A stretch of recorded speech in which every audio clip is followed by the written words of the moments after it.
de hoy. En el día de hoy. Rojo, el ejército rojo. Ponía, el ejército rojo ponía. Además esto funcionaba, rojo. Mi abuelo era republicano, pero de izquierda republicana, rojo. Socialista, rojo. Empezaban diciendo, no, para lo malo era ser comunista. Los falangistas, rojo. Bueno, había falangistas también que estaban muy... Dionisio Rirruejo, pero fue después. Por eso cuando Franco cogió la falange y a los falangistas los quitó. El decreto de unificación. Vamos a unificarlo todo y así. El decreto de unificación ahí, metió a los tradicionalistas con los falangistas. Los carlistas. Los tradicionalistas. Tierra allí. De Carlos Hugo. Los requetés. Como el marqués de Bradomín, feo, católico y sentimental y carlista por romanticismo. Decía Valle Inclán. Oye, pues en la Junta Democrática había un grupo carlista. En la Junta Democrática de Carlos Hugo. Yo digo, pero ¿cómo están aquí dentro? ¿Te acuerdas en el 79 Carlos va a presentar Hugo como que candidato? llenó toda la provincia de carteles? Sí. Yo estaba en esa campaña de Estrella por el día que iba allí había carteles de Carlos Hugo. Aquí nos querían poner un carlista en la lista. Pero esto qué lío, ¿eh? En Murcia, pues Navarra, en tu tierra, bueno. Castellón, pero aquí aquí había carlistas, ¿eh? Aquí, sí. Castellón, en Cartagena, mucho. En Cartagena había un grupo de estos. Bueno, en Cartagena. Sí. En Cartagena y de todo. Pues de los requetés y las margaritas. Me acordaba yo. Hasta Tamayazo. También, bueno, pero oye, aquí tienes presidiendo la comunidad a uno que ya hizo un tamallazo. Claro. Compró tres. Y además, claro, si esto ya se ha como normalizado. Decía, ¿tú sabes lo que decía Zaplana? Me acuerdo que, mira, es que tú, pues me ha salido barato. 100 millones te ha costado ser alcalde de Benidorm. Pues me ha salido barato. Si no, no hubiera sido presidente de la comunidad. Buenos días, Juan Ramón Calera. Bueno, Calero, venga, vamos a entrar en las materias estas. Leire, la gran protagonista. Su momento estelar. ¿Qué? Pues yo creo que esto es una cosa, yo no sé si, por lo de los hermanos más, esto es un proyecto de la Kitchen, pero hecho en plan chapuza, porque tú comparas las dos cosas de cómo se organiza un asunto para seguir, pero esta mujer venir a decir que va a arreglar los asuntos de los procesos que tiene, el acoso que sufre el gobierno, a mí me da la impresión de que hay mucho de decir y por abajo yo no sé qué su capacidad de influencia, y su capacidad de llegar y acceder a los despachos. Ahí yo creo que era más... pero tú ¿en nombre de no quién? te da la impresión... ¿De quién llegaba? Porque como Leire 10...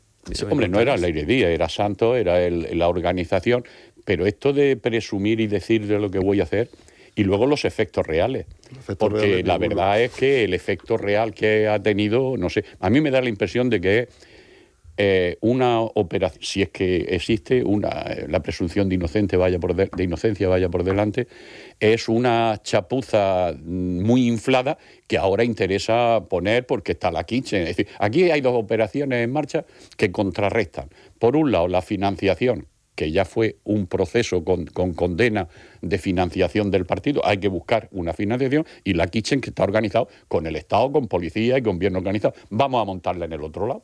Y se está montando, y quien la haya montado la ha diseñado bien. ¿Los otros son usados? No, los otros yo creo que lo hicieron. ¿Crees que es un montaje? Yo creo que es un engorde de una realidad. Un intento engordado. Yo creo que Leire Díez, el nombre Leire sale inmediatamente. Sí, sigue por Naciones Unidas, por allí. Creo que sí. Yo creo que esta Leire Díaz está... Lo que me sorprende de todo este asunto es lo contenta que está de haberse conocido. Sí, es decir, a mí en un asunto que te están implicando en una imputación grave, que salga tan contenta, cada día más arreglada, cada día más de peluquería.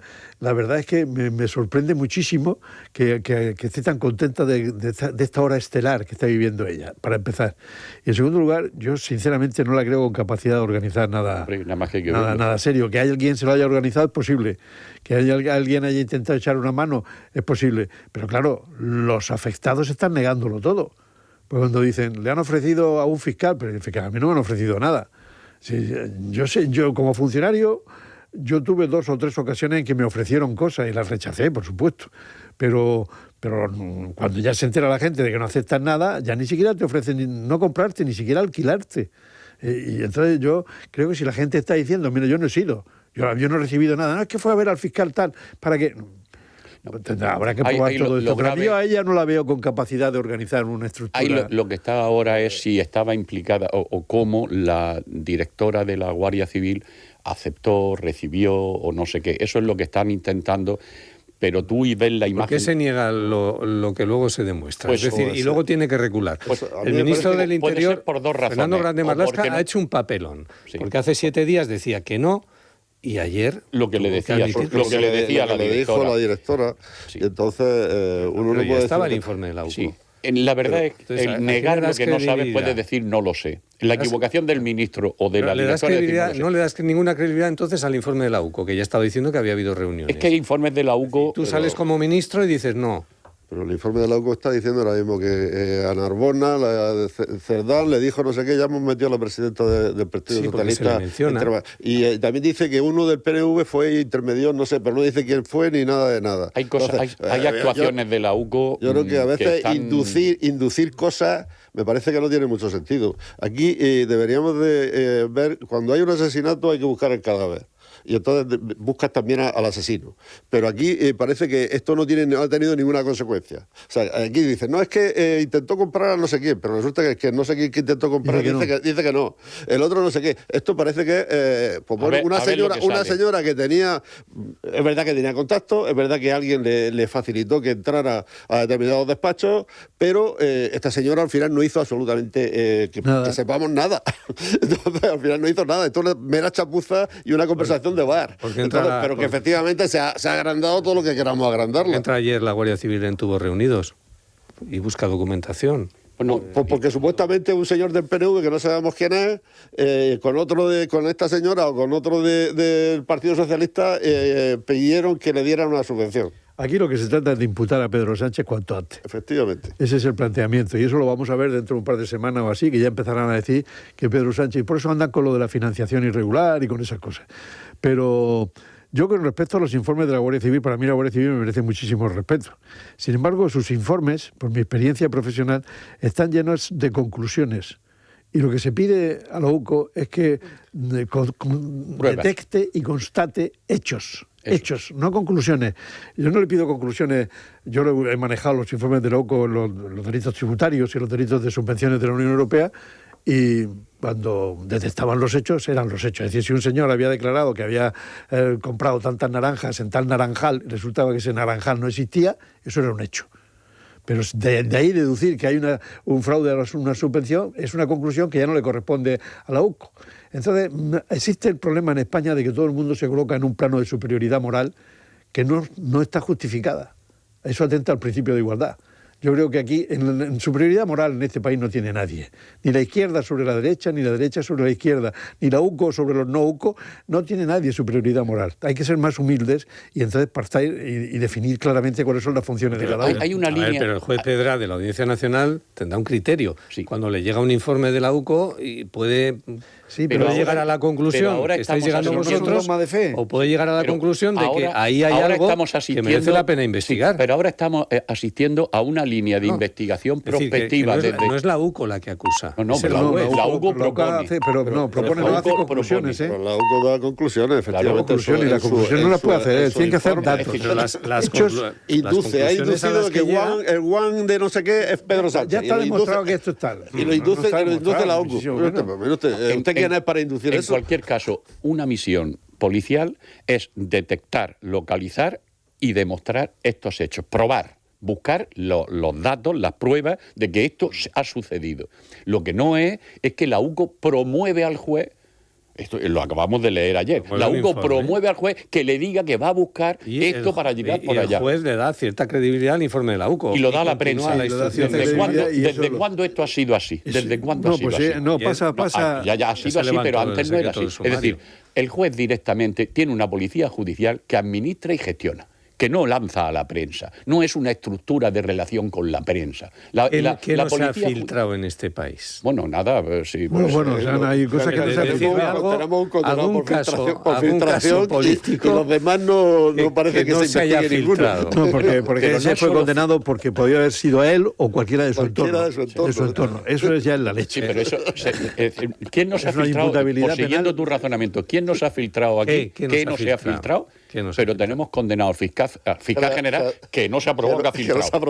Ese es el único condenado. No hay otro, ni sea de la policía. Digo que las filtraciones son normales. No, hay que tener no os escandalicéis porque eso es... si yo no me... Dice la ley de enjuiciamiento civil, la ley de enjuiciamiento civil, que el informe de los peritos será valorado según los criterios de racionalidad y lógica. O sea, eso tiene que ser valorado por el órgano judicial, según criterios de racionalidad y lógica. Yo me he encontrado con un asunto que está vivo todavía, ¿no? Con asuntos, el de la construcción del AVE, desde Alicante a Murcia, que es un asunto que está vivo. Y yo soy abogado que interviene en ese proceso. Te encuentras con informes de la UCO... Por el cobro de comisiones, dice. Sí, supuesto. Con informes de la UCO que dice, es que se han hecho tales obras y se ha facturado más de lo que se ha hecho. Y le pregunta, pero oiga, hay obras enterradas y hay obras provisionales. ¿Usted ha visto eso? Ah, eso no. Eso... Y entonces, claro, cuando le dice a un ingeniero de caminos, ¿cuánto se gasta en una obra enterrada, que está ahí enterrada, o cuánto se gasta en una obra provisional, por ejemplo, el entibado, el no sé qué, que luego hay que quitarlo? Eso no lo tienen en cuenta. Es decir, llegan a conclusiones que le corresponden a ingenieros de caminos, no a la UCO. Entonces le dice, ¿usted es ingeniero de caminos? Pues no. Entonces, ¿cómo llega a esa conclusión? ¿Ha hecho usted una medición en virtud de qué criterio científico? O sea, que hay que tener con mucho cuidado. Actúa muy bien, muy bien, pero hay que valorarlo con cierta... En cualquier caso... Pero yo aquí, de todas formas, no reivindico el informe de la UCO, reivindico el papel del juez de la Audiencia Nacional. Cuando le llega un informe de la UCO con fabulaciones, como estáis apuntando... Fabulaciones no, conclusiones que no le corresponden. Por daros un poco de caña. Si es por daros un poco de caña. El juez Pedraz llega a la conclusión, es un profesional, no es del mes, no es juez desde hace un mes. Es decir, tendrá un criterio para saber y dilucidar qué parte de literatura lleva el informe de la UCO y qué parte lleva presuntos indicios más sólidos como para que él siga con la instrucción. Con toda la prudencia, hasta el juez... hasta el juez Pedraz, en su auto... ¿O forma parte de la conspiración? No. Yo lo que digo es que yo no me quiero meter en la valoración de las acciones, pero el auto, tan ordenado como está lleno de un recorte y pega de lo que dice la UCO. Y llega a sentencia. Es decir, está haciendo declaración en un auto que sería típico de la sentencia, cuando dice, este señor es el jefe, la cabeza, oiga usted, eso será una conclusión que debe sacar el juez, no esto. Bueno, después del proceso. Y el propio juez Pedraz, en su auto de proceso, lo que pasa es que ya no hablamos de esto, ahora estamos de ley, porque es otra cosa. Hay que ver la velocidad que lleva este asunto en este país. Pedraz ahí? ¿Eh? Sí, en su auto llega a conclusiones. Llega a conclusiones, llega a lo que debe ser una sentencia. Sí, contiene presiones propias de sentencia. Hay un problema, de todas formas, de la justicia, que hay que decirlo aquí. En la justicia en España, los jueces de instrucción, sobre todo, carecen del adecuado asesoramiento. Porque así como, por ejemplo, en los grandes delitos, en un delito financiero, el posiblemente imputado cuenta con los mejores bufetes, con los mejores auditores y presentan unas cuentas, el juez de instrucción cuenta con la intervención de Hacienda. Pero la intervención de Hacienda no está para eso, para emitir informes y se quejan. O un asunto muy técnico, un asunto relacionado con la medicina, no cuentan con asesores propios de la administración. Y claro, tienen que acudir a medios propios, a los medios de la administración pública. Y la administración pública a veces no tiene los asesores de la importancia que tienen los grandes imputados, ¿no? Y yo creo que eso habría que solucionarlo estableciendo un mecanismo de asistencia a los órganos judiciales. Informes periciales. Ahora mismo, por ejemplo, las joyas de Zapatero, el juez Calama ha contratado a la firma de joyería Ansorena para que haga un informe pericial de las joyas de Zapatero. Luego tienen esa potestad de recurrir a informes periciales. Sí, pero ¿quién los paga? Externos, el problema es quién los paga. Bueno, pagará también la Administración de Justicia, no lo pagará el juez. Los peritos privados, cuando los proponen los pagas tú. Y eso lo hacemos mucho los abogados. Propones un perito y tú lo pagas. El juez te lo acepta y es un perito judicial, pero te lo pagas tú. Y luego hay otra cosa sobre esto. ¿No da la sensación de que hay unos procesos judiciales, audiencias, que van muy rápido, Aquiles y la tortuga. y otros no? Es decir, en la misma justicia, por arriba, resulta que rápidamente actúa, procesa la mujer del presidente, el hermano del presidente, a Zapatero, al otro. Oye, y Aznar, que yo lo vi el otro día haciendo una declaración que no solamente es triste, es que da vergüenza oír a este hombre decir lo que dijo. sobre el tema de que puede hacer, que haga. España está... Oiga, pero si usted tiene a 4 ministros condenados, a su vicepresidente y ministro económico, señor Rato, al señor Montoro, si usted los tiene... ¿Cómo se atreve usted a decir eso para dar lecciones y pedir? En cualquier caso, ¿pensáis la teoría de la fabulación, conspiración, de la derecha, que la derecha tradicional, que la audiencia provincial de Badajoz se pone de acuerdo con Calama, Calama se pone de acuerdo con Pedraz se pone de acuerdo con Ismael Moreno para ir sucediéndose en el calendario todo este tipo de sucesos y de investigaciones? Porque yo no lo creo. No hay un complot. Eso se ha dicho también. Hay un complot judicial para castigar al Partido Socialista progresivamente. Que posibilita determinadas cosas. Bueno, entonces, esa estructura judicial y esa idea de algunos jueces de que tienen que hacer las cosas de determinada manera, pues efectivamente posibilita determinadas cosas. No hace falta decirle a un juez que impulse procesalmente un asunto, se lo dice a uno. ¿Cuántos han tenido que impulsar procesalmente un asunto? 3. Para decírselo a 3 personas, eso es muy fácil. Y de todas formas, siguiendo lo del complot, no si hay complot o no hay. Manos limpias que procesa y actúa sobre base de denuncia y actuación.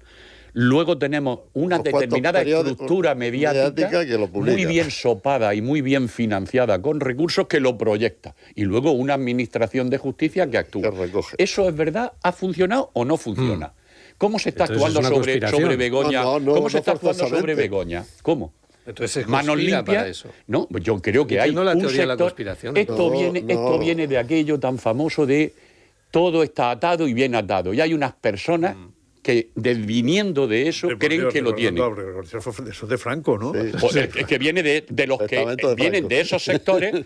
Pues vamos a ver, manos limpias en manos de quién está. En aquella época, si aquí ya está todo el mundo jubilado. Sí, o muerto. No, pero tienen herederos y que estaban dormidos y que ahora están activados. Pero es que no hace falta confluencia, no hace falta que haya complot para que haya confluencia de intereses. Claro. Y aquí en este país pues hay sectores que efectivamente les interesa que gobiernen uno o gobiernen otro. Y entonces van a poner toda la carne en el asador para que gobiernen quien ellos piensan que tienen que gobernar. Estén en el Poder Judicial, estén en la economía, estén en los medios de comunicación, al final no hace falta un complot, hace falta confluencia de intereses.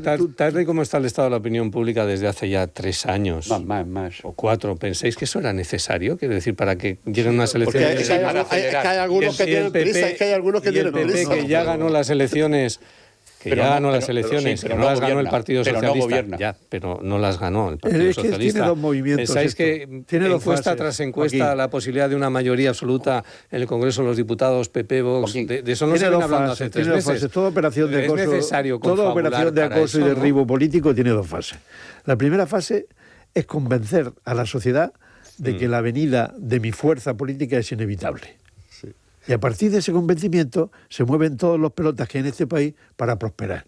Y los pelotas que hay en el país en la administración, en la política y en la judicatura.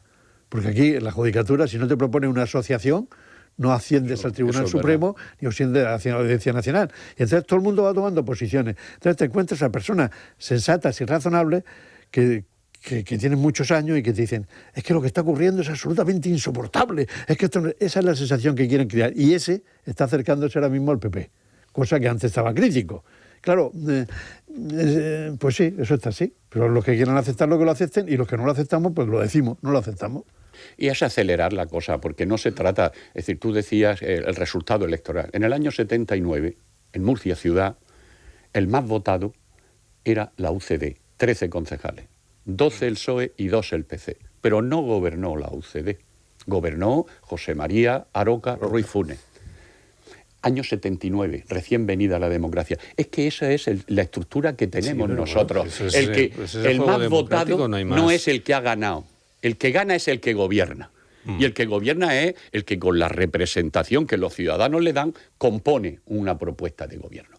Pero eso, desde que se compuso la legislatura en España, está rechazado por quien, habiendo tenido más votos, fue incapaz. Porque aquí lo que hay es que Feijóo fue incapaz de componer una mayoría a pesar de ser el más votado. Y esa incompetencia lo que hace es rechazar la legitimidad del gobierno. Y estamos desde el día siguiente de las elecciones. ¿Y qué estamos asistiendo ahora? A que todos los que han hecho caso al señor Aznar del que pueda hacer que haga, está haciendo la pelota o está moviéndose alrededor del futuro poder, y hay una ansiedad por deteriorar. ¿Y saben lo que pienso? Ahora Peinado se jubila en septiembre. Sí. ¿Qué va a ser de Peinado? Se va a ir a jubilar. Yo no me creo que con sus 72 años y procediendo de ser secretario del Ayuntamiento de Tercera, ahora se resigne con la pensión de jubilación. ¿Qué va a pasar con él? Ya veremos. No, ¿cuál es tu hipótesis? Ya veremos. Pero desde luego no. Terminar de ministro de Justicia. En mi opinión, por los servicios que está prestando. Ministro de Justicia. En mi opinión, no, ministro de Justicia no, hombre, demasiado. Pero hay un montón de. Pero sí hay un montón de puestos en la administración. Hay un montón de puestos en la administración mejores que los de ministro de Justicia. Entonces, más retribuidos y mejor. Por ejemplo, en la región de Murcia hay puestos que son más rentables que los de presidente de la comunidad autónoma. Presidente de la autoridad portuaria, por ejemplo, que está ahí calladico y tal, y tiene más sueldo que nadie. Pues eso. Entonces, ¿qué va a ser? Vamos a ver, si se conforma con la pensión de jubilación, eso. Tiene una hija que es concejal del PP en un pueblo, en Pozuelo de Alarcón. ¿Qué va a ser de la hija? Porque a veces... Bueno, yo lo que quiero decir es que mucha gente espera que se le paguen sus servicios prestados. Sí. Y lo de Aznar se olvida de la enorme capacidad de mentir que tiene él, que todo el mundo descubrió cuando... lean mis labios, hay armas de destrucción masiva, hace la guerra a Irak, luego pasan con los atentados, luego intenta convencernos de que ha sido ETA, pero el pueblo español no se lo cree, ni el juez de Olmos, que está aquí, por cierto, hizo una instrucción ejemplar, tampoco se lo cree, y entonces pierde las elecciones cuando las iba a ganar, porque iba a ganar Mariano Rajoy, entonces las iba a ganar por mentiroso y por tratar de mentir a todo el mundo, y ahora nos viene con historias. Yo no soy especialmente partidario de José María Aznar, o sea, se me nota, no soy muy objetivo cuando hablo de él, pero es que yo lo conozco muy bien. Lo conozco muy bien. Pero la imagen, sobre todo, es decir, hay imágenes que pueden más que 1000 palabras. La imagen que ese hombre daba ayer en televisión, hablando así. Pues él cree que está guapo, pero yo lo veo feo. Estaba mejor con bigote. Juan Ramón, ¿por qué lo puso Fraga al frente del partido? Pues no pone a Isabel Tocino. Porque Fraga se cometió los errores de los grandes líderes. Y es pensar que pongo aquí un sustituto y ya me llamarán.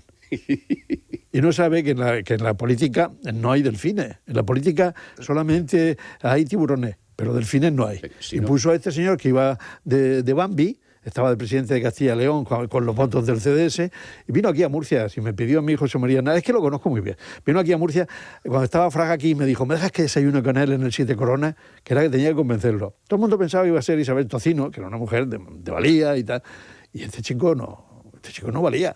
El chico, cuando en el Congreso de los Diputados él hablaba, se vaciaba el hemiciclo. Sí. Porque es que aburrido. Llevó, por ejemplo, el debate de totalidad de la ley de régimen local. Y era un pestiño que no había quien aguantara. Pero tiene una enorme capacidad de maniobra y tiene una enorme capacidad de conspiración. Y eso fue lo que hizo. Pero yo puedo contar la anécdota de por qué fue elegido presidente del partido en Castilla y León, siendo un diputado cunero por Ávila. Estaban reunidos los presidentes provinciales y llegó y dijo, me ha dicho Fraga que tengo que ser el presidente yo. Entonces dijeron, pues estupendo, en el Congreso te nombramos presidente. Y luego se fue a Madrid al día siguiente y dijo, don Manuel, me han dicho los presidentes provinciales que tengo que ser el presidente yo. Oye, de todas formas, por lo que dices de Fraga, eso de guardar el asiento, le puedes preguntar a Alberto Garre cómo fue eso de guardar el asiento. Sí, eso. Es que Alberto Garre estaba con lo mismo, con el mismo planteamiento. Claro, hombre, que el que se ha ido, que va a venir en nada de tiempo. Y luego, bueno, el que entró después, entró igual. Sí. Yo vengo, pero yo vendrá enseguida, no sé qué. Míralo, todavía está esperando. Ahí está. Todavía está esperando. Ahí está. No, hombre, el otro que está en Florida, sí, está en Florida. Oye, buen trabajo ese. Hay un buen empleo, ¿eh? No sé qué hará allí, pero vamos, de Portolera a Miami hay 4 kilómetros. Sí, y medio. Pedro Antonio Sánchez. Sí. Bueno... Oye, qué intensos, ¿no? Estáis esta mañana con todo este tema de lo de... Bueno, pues oye, y vamos a ver cuál es la deriva de este asunto. ¿Y jardines? Y lo de parques y jardines, pues eso. ¿A ti no te mandaron ningún WhatsApp? A mí ¿No te mandaron WhatsApp? Tenía que ir yo a... ¿No te lo dijeron? Tenía una invitación para ir, pero vamos, no. Es que la muerte de Pepe Ballesta está originando ciertos movimientos en el Ayuntamiento de Murcia, sí. ¿Pero tú crees que es un movimiento, no es una torpeza? No, yo creo que es que están resucitando los que eran antes del anterior alcalde. Y entonces están resucitando porque Pepe Ballesta hizo una cierta limpieza y hay una cierta movida en el partido de los que habían estado antes con el anterior alcalde. ¿Con Miguel Ángel Cámara? Con Miguel Ángel Cámara. Y eso están resucitando ahora un poco y está sacando la cabeza y tal. ¿Y tú crees que es parte de eso? Ese es el movimiento que hay. Ese es el movimiento que hay. Entonces cualquier cosa que haga cualquier persona de Ballesta será duramente criticada en las pedanías y en los pasillos del ayuntamiento. Hay movida. Pero Guillén no es de objetivo? Ballesta. ¿Guillén no es de Ballesta? No, digo, yo te estoy preguntando. Claro que es de Ballesta. Y por eso le están moviendo... Claro, le están moviendo todo. Pero ¿con qué criterio se mueve, llamémosla así, la vieja guardia? Con ninguno, con el criterio volver. Sí, pero Miguel Ángel Cámara dejó una estructura de partido porque era muy listo. Miguel Ángel Cámara es muy listo y mucho más listo que Ramón Luis Valcárcel. Yo tuve los dos. Miguel Ángel dejó una buena estructura en pedanías. Y esa estructura en pedanías mandaba mucho. Entonces, cuando Pepe Ballesta tuvo ese problema, Pepe Ballesta era un hombre que daba muy buena imagen, pero sin embargo, en su primera legislatura lo que no tenía era el apoyo del partido. Y entonces lo que ha hecho ya ha sido ir limpiando. Y fue limpiándolo. Para que hizo su equipo, montó su equipo. Su equipo también en pedanías. Y esos son los que ahora están resucitando. Y esos son el verdadero poder. Tiene resistencias en algunas pedanías, eso es verdad. Y incluso han hecho limpia. Es decir, se han muerto algunos, ¿no? Porque con la edad no perdona, ¿no? Yo conozco a algunos ya que ya se conocían. ¿Y esos pedaños no quieren a Rebeca? No ya pedáneos, han cambiado a pedáneos de distintos sitios. A Rebeca si la pueden querer. Si el problema si nadie va a discutir el puesto de la alcaldesa, lo que se discute es el poder. La gestión. El poder. Es decir, si yo estoy en los dolores, ¿no? El que quiera algo del ayuntamiento tiene que hablar conmigo, no con ese. Esa es la cuestión. Hay dos áreas, la que hace obra y la que gestiona el ayuntamiento, personal y la gestión de... Y esos son los dos grandes bloques de ubicación personal, porque hay muchas empresas y contratas en las que se les puede indicar, oye, esta persona, esto no sé qué. Ha habido personas que están destinadas al trabajo en pedanía que están financiadas y pagadas por determinadas. ¿Eso quién lo decide? El que ejerce el poder. Y ese poder lo ejerce en dos grandes áreas. Y esas dos grandes áreas no tiene... El alcalde está para ir, recibir, no se sonrisa. trata de tener un puesto, sino de mandar. De que en el pueblo sepan que tú mandas.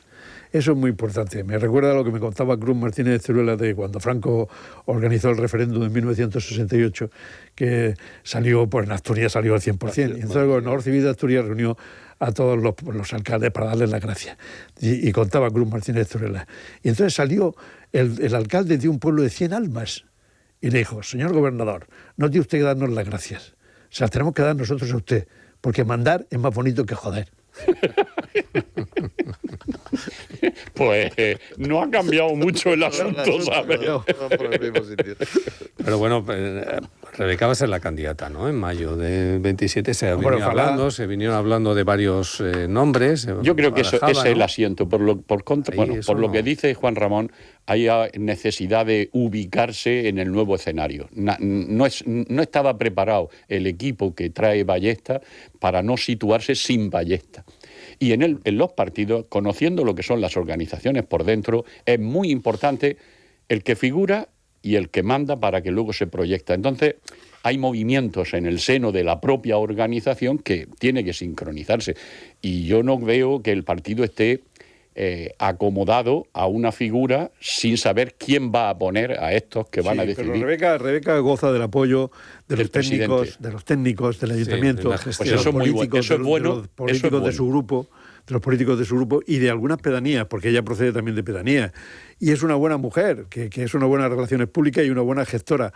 Y el partido tiene la tentación de apoderarse del poder municipal, que el poder municipal de Murcia es más del 40% de la región. Y entonces podía tener la tentación de poner a un ex consejero. Eso podría ser una tentación de un lorquino, como López Milá, al fin y al cabo no es más que un lorquino que está aquí. Y entonces podría tener, y se equivocaría. Porque en democracia tienes que hacer las cosas tienes que dar las órdenes que la gente esté dispuesta a cumplir. Porque si das órdenes que la gente no está dispuesta a cumplir, al principio la cumplirá, pero luego te harán la cama. Yo recuerdo una anécdota de la época de concejal. Al inicio de la legislatura, aquella legislatura, pues éramos 2 concejales y 12, y había que nombrar pedáneos. Entonces no era en función de los votos de las pedanías, sino que los 2 partidos que gobernaban pues hablaban de cómo proponer esa estructura. Y yo recuerdo quién mandaba en la comunidad llamar al alcalde y decir, oye, en esta pedanía, en este, no, es que en el acuerdo... Y oír a José María Aroca decirle, está muy bien, pero el alcalde soy yo. Sí, pero por eso le duró tanto José María Aroca. Por eso, sí, no, yo creo que el Ayuntamiento de Murcia es un ayuntamiento muy grande dentro de la región y que por tanto tiene mucho poder. Y como tiene mucho poder, a los poderes regionales de cualquier partido, tener de alguna manera controlada la alcaldía de Murcia y se equivoca. Le interesa o lo ven con ojos apetecibles. Bueno, tenéis que tener en cuenta que 1 de cada 4 votos, por lo menos, en cada elección, sea municipal, nacional o regional, sale de aquí, de Murcia. Sale de Murcia. Son 480.000 o 90.000. Claro, el poderío electoral murciano del Murcia capital. Pero ¿qué pasa? Que el Ayuntamiento de Murcia y el alcalde de Murcia o la alcaldesa se convierten en un contrapoder con respecto a la comunidad autónoma y a la presidencia del partido. En proyección mediática. Entonces, en ese sentido, pues ha habido roces y todos lo hemos visto. Pero en la democracia hay que pactar. Y los distintos presidentes de comunidad autónoma. Ballesta sí. Ballesta ha estado también en determinado momento el tándem Cámara-Valcárcel sí funcionó. ¿O no? Hubo también...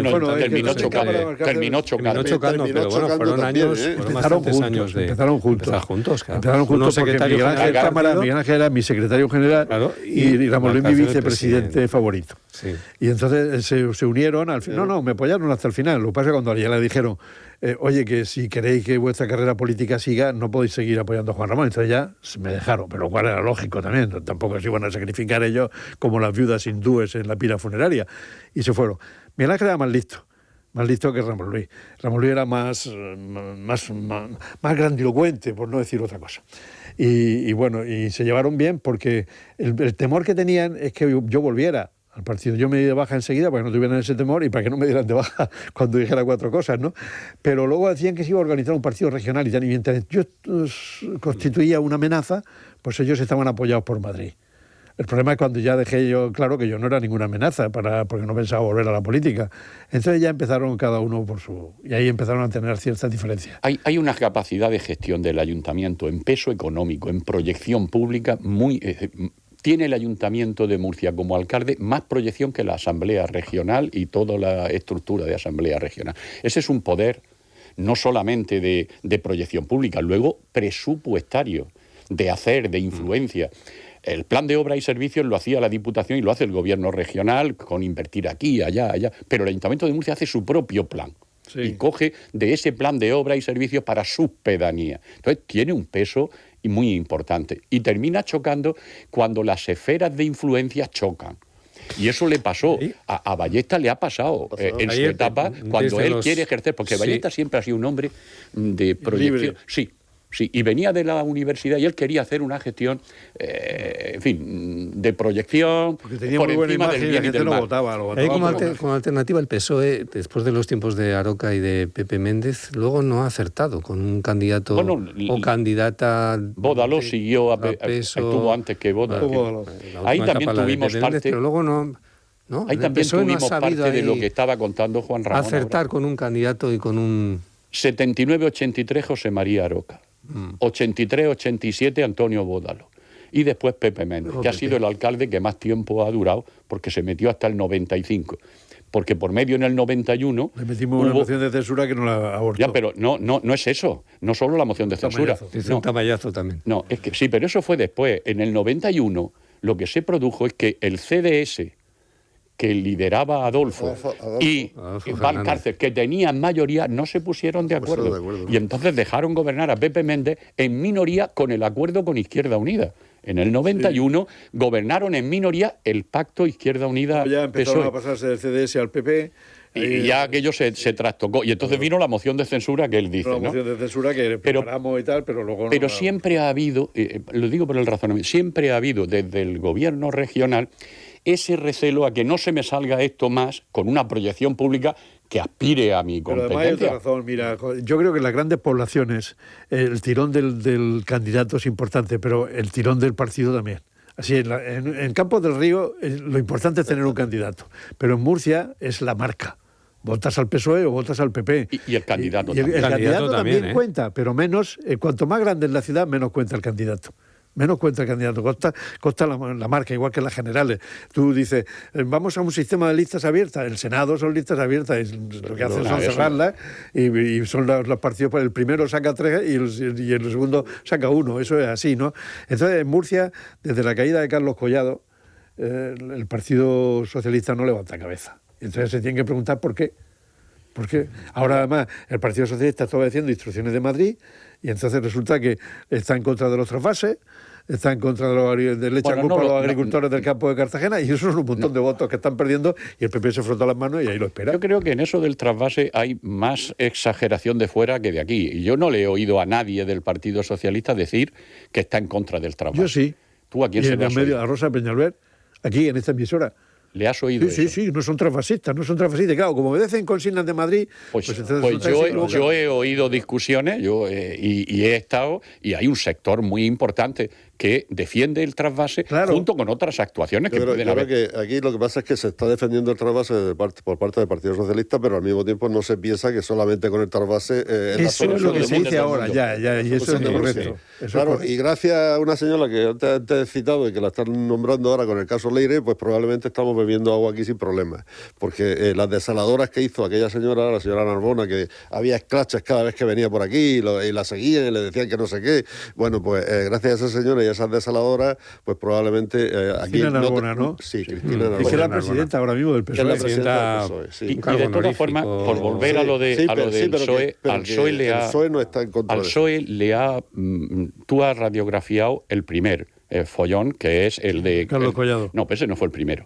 El primero fue cómo cayó Andrés Hernández Ross al año de ser elegido democráticamente. Y hay un conflicto interno, que se traslada ese conflicto interno y choque de lo que estamos diciendo, de poder municipal. Había un poder de pequeños municipios... Eso fue impulsado por Madrid, por Ferraz, la caída de Andrés Hernández Ross.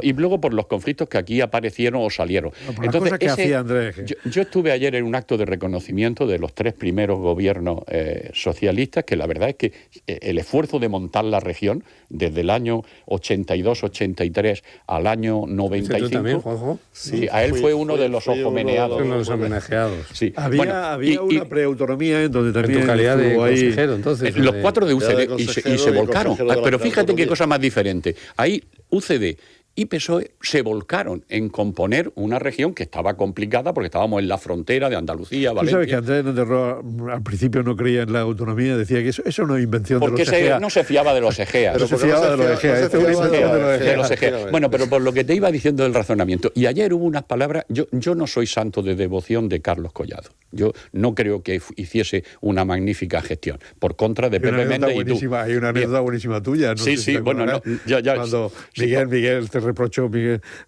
Navarro te reprochó tu discurso, lo de Casa Grande, y se lo encontraron por el pasillo y venía con Carlos Collado, Miguel Navarro, y se encuentra con este señor que era portavoz de Izquierda Unida y le dice: hombre, está muy duro en el discurso. Lo que has hecho con Carlos. Carlos no tiene presencia. Y entonces contestó: hombre, el papel que tú me has dado, Miguel. Bueno, lo que te decía, ayer en ese acto hubo una palabra que a mí me encantó, que es el problema de fondo. Y lo dijo, no estuvo Carlos Collado en la fue el hijo. Y dijo una cosa: integración. Hay una cosa muy difícil en las organizaciones. Cuando se dirimen un choque de 2 candidaturas, la solución es que el que ha perdido obedezca y se calle. La integración, que unos la pueden reclamar al otro y el otro se la puede reclamar, es una habilidad, la que hizo Pedro Sánchez. Todos los que compitieron con él están dentro. En un principio no estaban. Pues ¿dónde estaba María, por ejemplo? ¿Dónde estaba Pedro Saura? ¿Dónde estaba... Y ahora el actual secretario general del Partido Socialista aquí en la región, Francisco Lucas, que no me salía el nombre, me salía el apellido, de estas cosas de los lapsus de la edad. Y es muy joven. Dice, pero prometió una integración con la candidatura tal, pero luego no se ha sabido hacer bien. No ha habido integración, ¿eh? Bueno, hay personas que sí colaboran. No son los ejecutivos. Hay personas que sí colaboran, ¿no? Y además que es muy reciente, ¿eh? O sea, vamos a darle un poco de tiempo. Pero eso me gustó, lo digo por el conflicto, porque hasta el año 95, corrígeme, se ganó por mayoría absoluta. En el año 91 era yo consejero y no, mayoría absoluta. Ojo, pero del 51% de los votos. No mayoría corregida por la ley 2. Y entonces había 5 circunscripciones, que no había una sola. ¿Qué suicidio colectivo que hicisteis? ¿Y 5% había? 5% era entonces para entrar en la 5% y 5 circunscripciones. Y ojo, y en la circunscripción... Y en la circunscripción que sacara...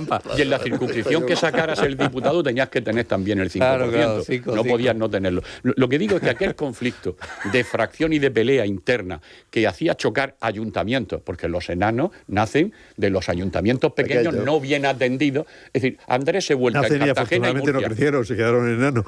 Bueno, no, luego, pero sí pactaron con María Antonia. Es decir, Enrique fue vicepresidente de María Antonia y llegaron.